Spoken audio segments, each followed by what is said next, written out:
Assalamualaikum warahmatullahi wabarakatuh. Baiklah, terkait dengan perkuliahan kita hari ini yaitu praktek peradilan, di mana dalam materi hari ini terkait dengan peradilan tata usaha negara atau yang disingkat dengan PETUN. Sebagaimana saya sendiri memberikan materi ini, saya sendiri dosennya yang bernama Reza Suwanto SHMH. Baiklah, untuk mempersingkat waktu, segera kita masuk materi yang pertama. Proses beracara di Pengadilan Tata Usaha Negara.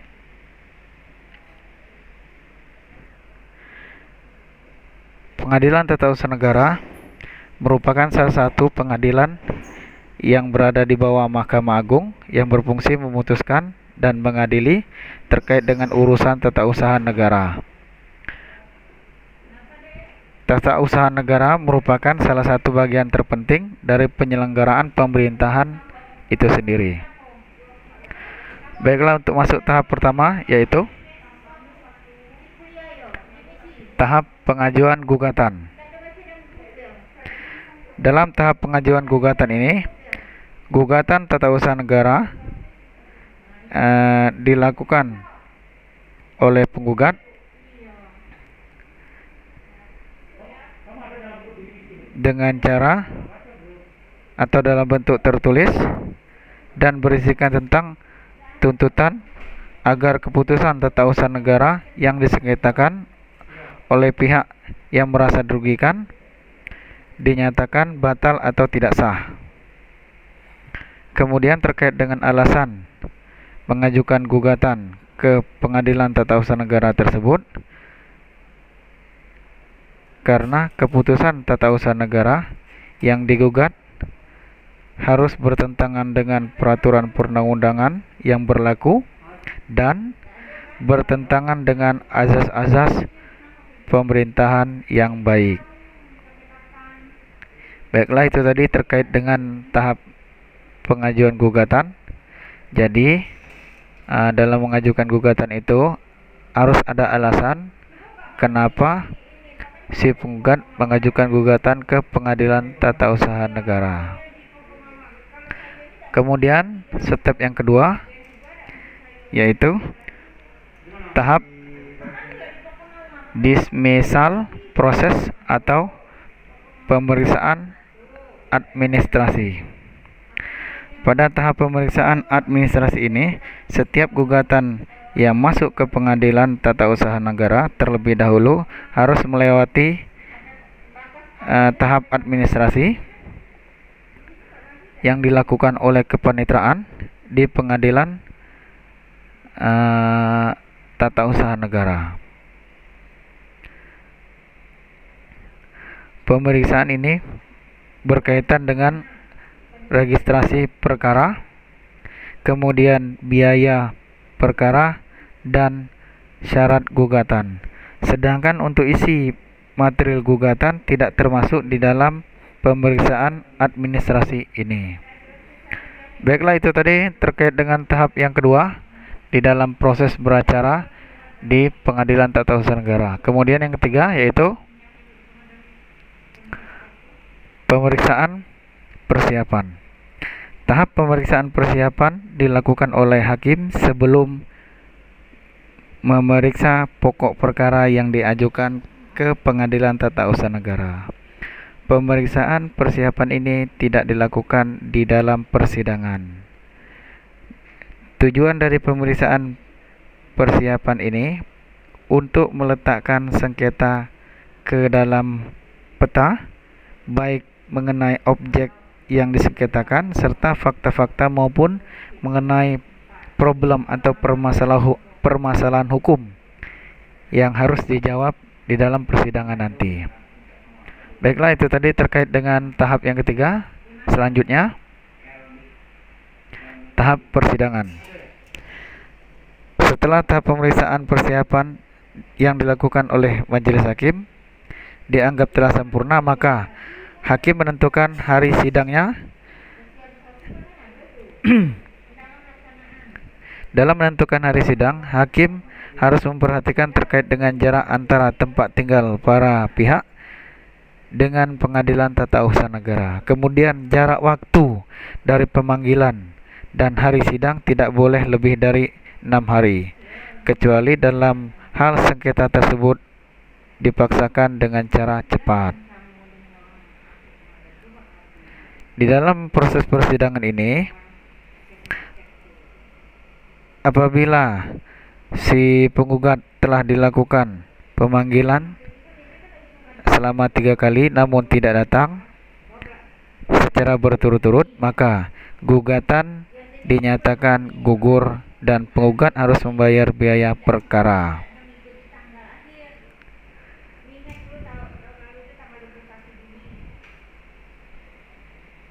Baiklah, itu tadi terkait dengan proses dalam persidangannya. Selanjutnya yaitu tahap eksepsi atau tangkisan. Tahap eksepsi ini memberikan hak kepada si tergugat untuk mengajukan eksepsi atau tangkisan terhadap gugatan yang diajukan oleh penggugat di dalam sidang pengadilan.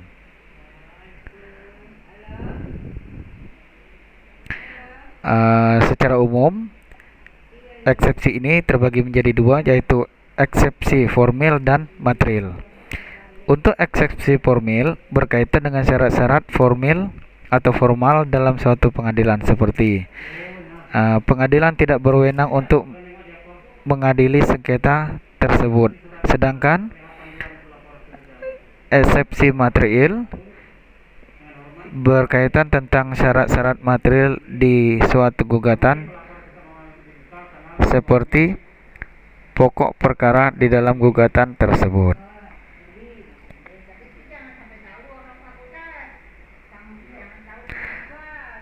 Selanjutnya masuk ke tahap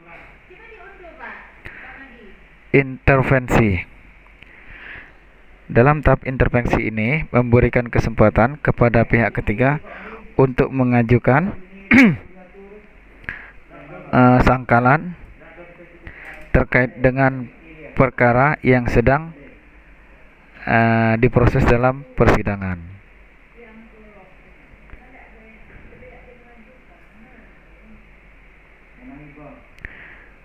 Dalam tahap intervensi ini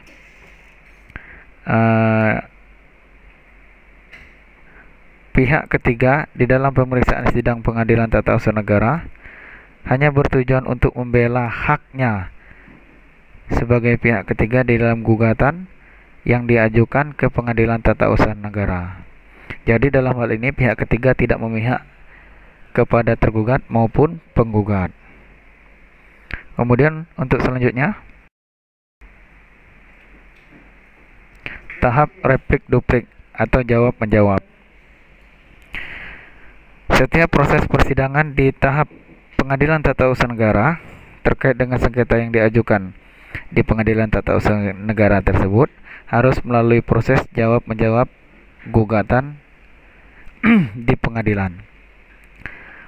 Sebelum dilakukan jawab menjawab tersebut, terlebih dahulu hakim ketua sidang membaca isi gugatan yang diajukan oleh penggugat. Setelah itu, hakim memberikan kesempatan kepada tergugat dalam mengajukan jawaban terkait dengan gugatan yang diajukan oleh penggugat. Tidak hanya itu saja, penggugat dapat mengubah alasan yang mendasari gugatan hanya sampai dengan replik saja.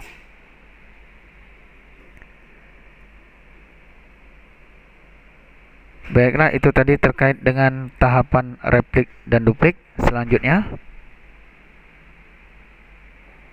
tahap pembuktian. Tahap pembuktian ini selalu digunakan di dalam proses persidangan.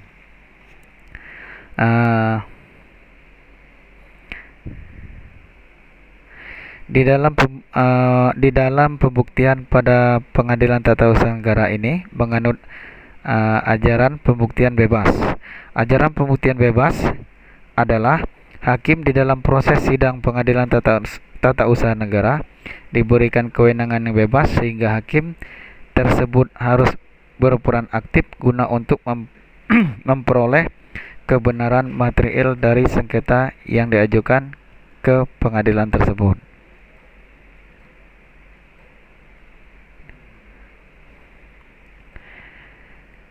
Dalam proses sidang di pengadilan tata usaha negara juga, terkait dengan pembuktian yang diperlukan, harus sekurang-kurangnya 2 alat bukti berdasarkan keyakinan hakim sidang pengadilan tata usaha negara.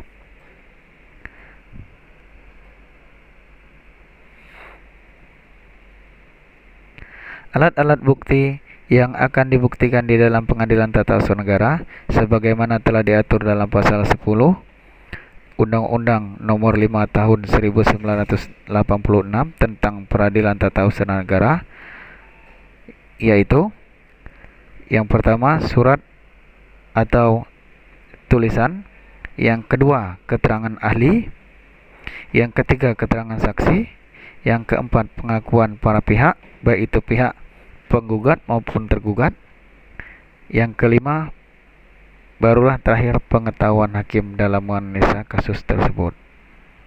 Baiklah, itu tadi terkait dengan tahap di dalam pembuktian. Selanjutnya, tahap putusan hakim. Apabila semua tahap dalam proses persidangan di pengadilan tata usaha negara telah selesai, maka tahap selanjutnya yaitu tahap putusan hakim. Sebelum hakim memutuskan di dalam sidang pengadilan tata usaha negara, terlebih dahulu sidang ditunda dengan tujuan memberi kesempatan kepada majelis hakim untuk melakukan musyawarah. Putusan ini merupakan hasil pemufakatan bulat, akan tetapi apabila tidak terdapat pemufakatan bulat tersebut, maka putusan diambil dengan suara terbanyak di dalam sidang pengadilan oleh hakim. Setelah selesai dalam pemufakatan, maka hakim mengemukakan putusan yang telah dimusyawarahkan tersebut dan diucapkan di dalam sidang terbuka untuk umum. Putusan hakim di dalam sidang pengadilan tata usaha negara ini dapat berupa gugatan ditolak, gugatan dikabulkan, gugatan tidak diterima, dan gugatan gugur. Baiklah, tahap selanjutnya yaitu tahap pelaksanaan putusan. Putusan hakim yang dilakukan oleh oleh hakim pengadilan,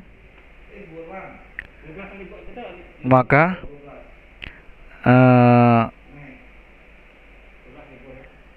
kewajiban dari badan atau pejabat tata usaha negara yang dikeluarkan dalam putusan tersebut harus dilaksanakan oleh badan atau pejabat tata usaha negara itu sendiri. Adapun kewajiban yang harus dipenuhi oleh pejabat atau badan tata usaha negara tersebut berupa pencabutan keputusan tata usaha negara yang bersangkutan. Kedua, pencabutan keputusan tata usaha negara yang bersangkutan dan menertibkan keputusan tata usaha negara yang baru. Yang terakhir, penerbitan keputusan tata usaha negara dalam gugatan didasarkan pada pasal 3 yang tercantum di dalam Undang-Undang Nomor 5 Tahun 1986 tentang Peradilan Tata Usaha Negara. Baiklah, itu tadi terkait dengan tahap pelaksanaan putusan hakim. Yang terakhir yaitu apabila si tergugat maupun penggugat kurang puas di dalam menerima putusan hakim, maka pihak penggugat maupun tergugat dapat melakukan upaya hukum. Upaya hukum yang dilakukan oleh penggugat maupun tergugat dapat berupa banding kepada Pengadilan Tinggi Tata Usaha Negara, kemudian kasasi yang diajukan ke Mahkamah Agung, dan terakhir peninjauan kembali yang diajukan ke Mahkamah Agung. Baiklah, itu tadi terkait dengan proses beracara di Pengadilan Tata Usaha Negara. Apabila ada kata-kata yang salah, saya mohon maaf. karena dalam hal ini saya menjelaskan sesuai dengan materi yang saya dapat dari beberapa referensi. Dan saya akhiri, wassalamualaikum warahmatullahi wabarakatuh.